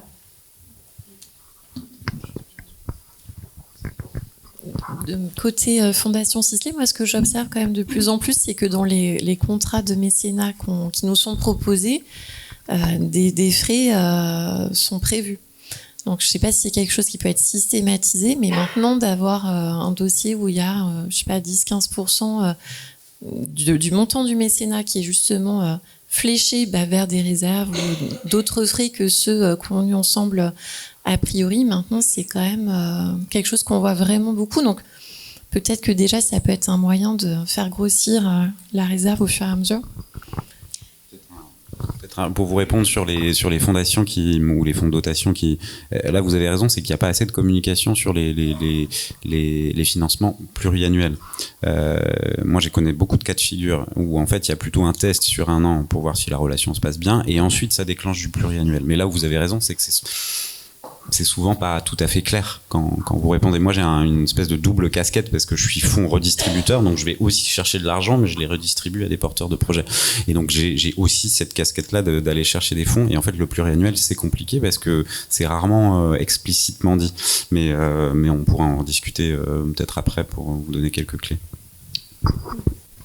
Un dernier point de vue pratique, si vous voulez, on pourra en parler après sur la partie pluriannuelle, peut-être de voir ensemble un peu pour aller chercher des financeurs qui sont de ce côté-là. Pour la partie réserve, moi, ce que je regarde et ce que je partage avec les financeurs, c'est la trésor que j'ai sur le compte. Donc moi, ce que j'aime bien, c'est avoir 12 mois de trésor pour pouvoir me dire que si tout va... Enfin voilà, j'ai un scénario optimiste et un scénario terrible. Et après, m'assurer que si tous mes financements sont coupés, j'ai un worst case scénario, je sais pas, tous mes financeurs disparaissent du jour au lendemain, j'ai combien de mois devant moi pour tenir? Et ça, j'aime bien avoir 3-4 mois devant moi où je peux quand même payer les équipes, etc. Et ça, je le partage avec les financeurs. Et donc nous, c'est plutôt cet angle d'approche-là que l'on a, plutôt que celui des réserves, qui effectivement, j'ai peu intervenu sur ce sujet parce que nous, c'est pas un angle de lecture qu'on connaît bien dans notre structure et avec nos financeurs. Mais donc, ce qu'on regarde constamment, c'est ça. Et ce qui aide, c'est d'avoir toujours un peu un pas d'avance sur la levée de fonds. C'est-à-dire d'être toujours un peu en avant. Comme ça, tu as un peu de trésor en avance. Tu sais que si tout se passe comme ce qui est prévu selon tes conventions, à toi de choisir. Moi, j'ai choisi 12 mois. Et après, de se dire, si tout va mal, je veux quand même toujours avoir X mois de réserve sur le compte. Voilà. J'espère que ça pourra aider. Bonjour, Agnès Cossolini, je suis avec Aurélie Sigrand, on est les cofondatrices de l'association Ikigai. C'est une association qui accompagne des enfants avec des troubles neurodéveloppementaux. Je voulais juste apporter un témoignage parce que tout ce que j'ai entendu ce matin, c'était super intéressant et je suis ravie de retrouver des visages connus et c'est justement parce qu'on se rencontre ce matin qu'on peut mieux travailler ensemble. Quand j'ai connu Sarah, elle était au musée du Quai Branly, elle venait d'arriver, moi j'étais à la Fondation Veolia et on a su monter un partenariat, un mécénat ensemble parce que justement on s'est parlé. Et moi je lui ai dit de ce dont j'avais besoin, elle m'a dit ce qu'elle attendait de moi et c'est comme ça qu'aujourd'hui on peut monter des jolis projets en co-construction. Et maintenant que je suis de l'autre côté de la barrière, c'est très intéressant parce que effectivement, je me rends compte qu'il y a certains financeurs qui ne connaissent pas ce monde associatif, toujours pas. Certains financeurs qui privilégient notamment le saupoudrage, et ça c'est juste terrible parce que tout le monde est mécontent, mais il y en a encore. Et quant aux fondations effectivement qui sont richement dotées, et il y en a, notamment chez les banquiers, eh bien souvent c'est très frustrant pour les porteurs de projets parce que en fait même lorsqu'on répond pile poil, mais vraiment pile poil à l'appel à projet et qu'on se voit refuser sans aucune raison exposée en fait, hein, ça c'est super agaçant, voire même énervant. Donc oui au dialogue en amont en fait de l'appel à projet. Et je voulais juste vous informer si tout le monde ne le sait pas encore aujourd'hui, mais la Fondation de France qui est juste exemplaire et on a la chance quand même d'être dans un pays qui a été précurseur sur le mécénat et qui est richement effectivement du coup argumenté sur ce sujet. À la Fondation de France aujourd'hui, il y a un projet qui est en train d'émerger qui s'appelle Place aux solutions et qui fait exactement ce que vous avez recommandé aujourd'hui, c'est-à-dire que c'est un endroit où les fondations qui sont hébergées par la Fondation de France, je viendrai te voir Sarah pour te parler de nous parce que j'ai une petite idée de ce qu'on peut faire ensemble, mais effectivement grâce à Place Solutions de la Fondation de France, des financeurs potentiels vont pouvoir bien cibler selon leur secteur d'activité, selon leur projet, quels sont ceux qui vont pouvoir répondre à leurs attentes. Et ça, c'est merveilleux. Il faut se réjouir de tels projets, de tels endroits, et il faut se féliciter. Quant au travail des étudiants de Sciences Po, merci. J'aimerais bien avoir le détail de votre travail. Moi, j'ai la sensation, par exemple, que ce que le gouvernement a fait, notamment avec l'ouverture du FDVA, ça va dans le sens que vous avez un peu développé. Peut-être que vous devriez un petit peu justement rencontrer ces acteurs de la vie associative qui sont au ministère aujourd'hui et qui peuvent peut-être entendre ce que vous avez à leur dire. Donc bravo, merci beaucoup. Est-ce que je peux rajouter un petit mot ? Déjà, Agnès, très heureuse de te retrouver ici. Ça fait 10 ans qu'on ne s'est pas vu. Et par ailleurs, tu mets le doigt sur quelque chose qu'on avait évoqué aussi, on avait préparé cet échange, sur des parcours professionnels qui font qu'on passe d'un côté ou de l'autre de la barrière. Et donc c'est vrai, comme le dit Agnès, moi je l'ai connue, j'étais en recherche de fonds au musée du Quai Branly et Agnès était côté mécène, maintenant c'est l'inverse. Et je pense que ça apporte beaucoup à la manière dont on pratique notre activité. Moi, je suis très empathique par rapport aux personnes qui cherchent des fonds parce que je suis passée par là, je sais que c'est pas évident, donc j'ai beaucoup de respect et l'expertise est clairement de votre côté. Et moi, ce que tu as dit, Agnès, j'avais envie de rebondir et d'insister sur l'importance du nom et d'expliquer les non et les refus. Donc s'il vous plaît, les financeurs, quand vous refusez une association, dites pourquoi. Prenez même un temps très rapide, faites-vous des petits templates, mais expliquez aux structures pourquoi elles n'ont pas été retenues, pour qu'elles sachent en fait, est-ce qu'il faut recandidater l'an prochain, est-ce que ça sert à rien, parce que de toute façon il y a quelque chose qui de façon inhérente ne fonctionnera pas. Et porteurs de projet, ne vous contentez pas d'un non et demandez pourquoi. Mais c'est vrai que pour nous c'est primordial. Souvent on nous félicite quand on réussit une levée, mais on nous dit pas quand on l'a pas réussi, alors que c'est très riche pour nous aider à nous orienter pour les décisions ultérieures. J'ajoute juste une chose, parce que c'est aussi pour saluer le travail des étudiants de Sciences Po et la parfaite modération, parce que c'est pas facile, hein, la modération c'est un point d'équilibre, mais de dire une chose avec les deux versants de la question, c'est la formation au mécénat dans les écoles, dans les parcours universitaires, parce que c'est aussi un métier qui s'apprend, et donc là c'est vrai, ce que vous avez fait apporte de l'eau au moulin, mais je pense aussi que l'apport des sciences sociales, des sciences économiques ou des spécialistes de l'action publique comme vous à Sciences Po apporte quelque chose aussi au débat et une meilleure compréhension des enjeux. Donc en fait, dans les deux sens, plaider pour un peu plus d'intégration du mécénat dans les formations universitaires. Merci. Bonjour. Peut-être une dernière question du coup. Je suis là. Je suis Théo Thieffry, je suis le responsable financier de l'association Télémac. Au début de cet échange, on a posé le constat grâce à cette étude qu'on a tous la conception de ce qui inclut les frais généraux peut varier. Je trouve que c'est très bien que ce soit écrit quelque part, parce qu'on le sait tous d'un côté, mais c'était pas écrit. Et bon, la question, on l'a pas réglée aujourd'hui, et malheureusement, je pense qu'on la réglera pas, et ça pose les limites de la standardisation qu'on peut avoir, que ce soit dans le pourcentage des frais généraux ou de ce qu'on en inclut. Peut-être que la meilleure piste à explorer, et vous en avez beaucoup parlé, c'est de trouver les moyens de mieux se comprendre, parce que je pense que à la fois il y a aussi autant dans cette salle de conception des frais généraux qu'il y a de structures représentées, mais il y a aussi autant de situations différentes. Je prends l'exemple de mon association, on s'est beaucoup développé depuis quelques années. Et il y a encore 3 ou 4 ans, on était hébergé à titre gratuit chez un partenaire pour toutes nos équipes nationales et Île-de-France.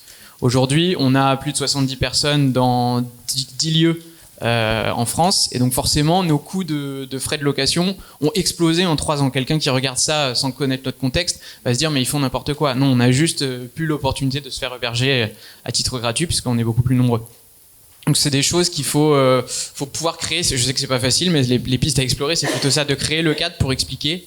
Et je pense que ça s'applique aussi à la RH, où parfois on a des financeurs qui regardent simplement, parce que c'est facile à faire dans le compte de résultat, il y a combien de RH sur le budget total, et selon les activités qu'on fait, et dans le cas de l'accompagnement humain notamment, on a besoin d'énormément de RH, et ça nourrit le cœur du projet. C'est pas forcément que des achats ou des frais de matériaux. Donc c'est ces choses-là qu'il faut creuser. C'est que des pistes, je sais que c'est assez facile à dire et ensuite difficile à exécuter, mais le nœud du problème, malheureusement, je pense qu'il reste encore là sur le premier constat qui a été posé par cette étude.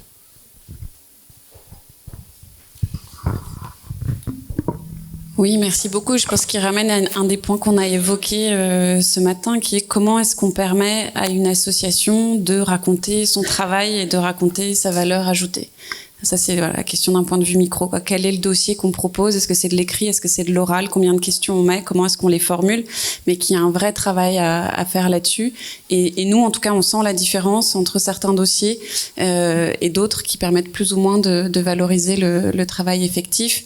Et puis, je réinsiste sur la question plus macro qui était évoquée par Madame, sur avant le dossier, comment est-ce qu'on source les projets et comment est-ce qu'on se tient au courant de là où se passent les choses et de qui a besoin de nous et comment. Je pense qu'on va conclure ici. Merci beaucoup. On pourra échanger un petit peu après. Donc c'est sur ce beau dialogue finalement entre porteurs de projets et mécènes qu'on va pouvoir conclure sur les mots de Sandrine Nazos. Bonjour à toutes et à tous. Je ne vais pas vous prendre beaucoup de temps parce qu'on a promis de vous libérer à 11h. Donc, je vais me permettre de dépasser de 2 minutes pour dire quelques mots. D'abord, pour vous dire qu'on est très content au Philantrolab d'avoir pu poser ce matin le sujet des frais de fonctionnement. Quand je dis ça, je le dis avec humilité parce que bien sûr, on n'a pas attendu le Philantrolab pour parler des frais de fonctionnement. Mais ce qui nous intéressait et ce que je retiens de cette matinée, c'est les prismes par lesquels il faut prendre le sujet et que tant les étudiants que les intervenants ont très bien développé ce matin. Je retiens la question de la place que l'on souhaite pour nos associations et pour les personnes, les hommes et les femmes qui font ces associations.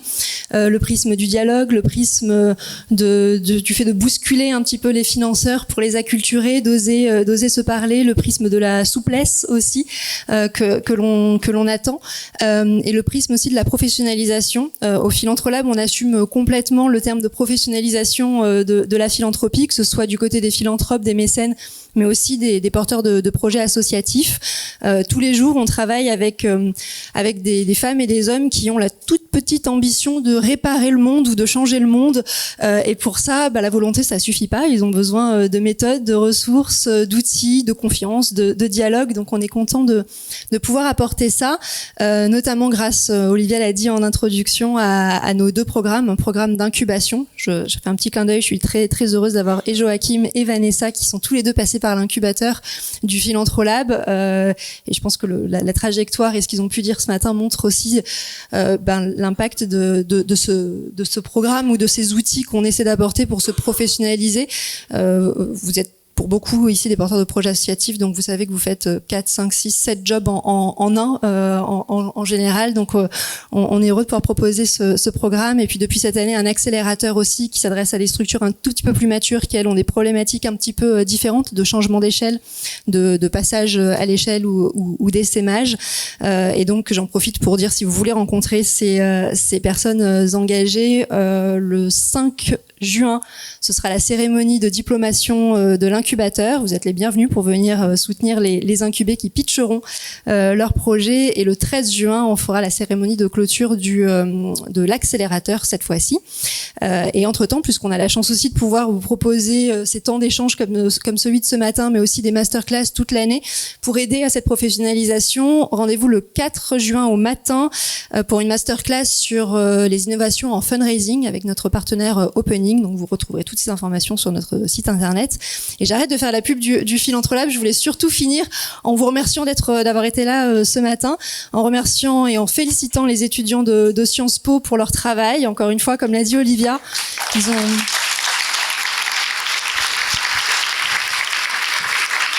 ils ont fait ça en peu de temps et avec des études et des examens à faire en parallèle. Donc merci à toutes celles et ceux qui leur ont accordé du temps pour nourrir un petit peu cette réflexion. Bravo, tu m'as piqué mes félicitations, mais bravo Chloé pour cet exercice de modération qui n'est vraiment pas facile. Merci à tous les intervenants et intervenantes.